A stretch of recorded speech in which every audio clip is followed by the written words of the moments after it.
Use split screen. I'm going to opening my YouTube app first of all. And now I'm just minimizing my YouTube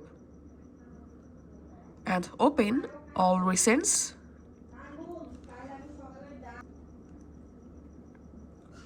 Once you are in your all recents page, here just find out the app, which app you want to use in split screen mode.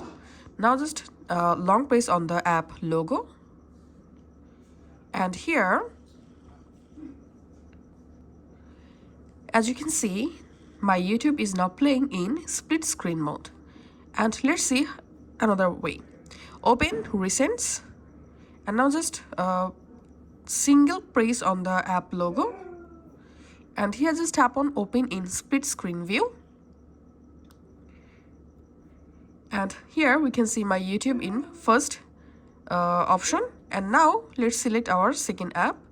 So now I'm going to opening the let's open Play Store, for example. Okay, here's I open another app. If you want to change your first screen and second screen app, first of all, let's see how to change first screen app. Just tap on this icon, and here tap on this icon, and now you can go ahead and change the app for first screen. And to change your second screen app, again tap on this three dot. Sorry, here we have to tap on this green line and tap on this app icon. Now you can go ahead and use a different app in your second part, just like so.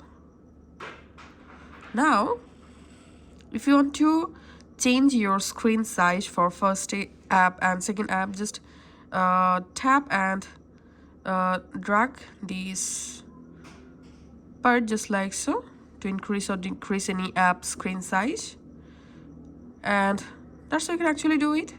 That's how we can use our split screen mode in our Galaxy S25 series. Thank you.